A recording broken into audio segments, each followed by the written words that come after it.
Growing up in the South Bronx wasn't easy. I grew up in the height of the crack epidemic in the late 80s, early 90s. So I saw a lot of things. I've normalized certain violence. I've normalized certain drug abuse because of what I've seen growing up.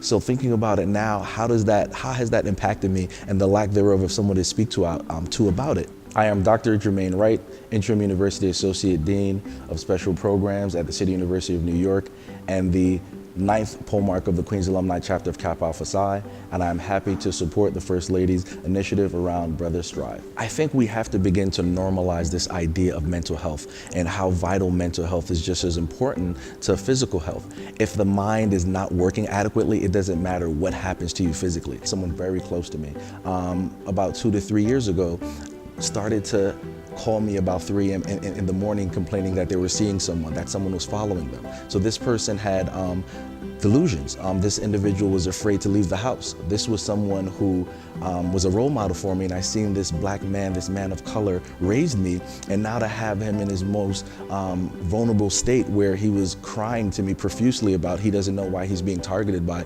individuals brought it home to me in that I had to seek out the help for him.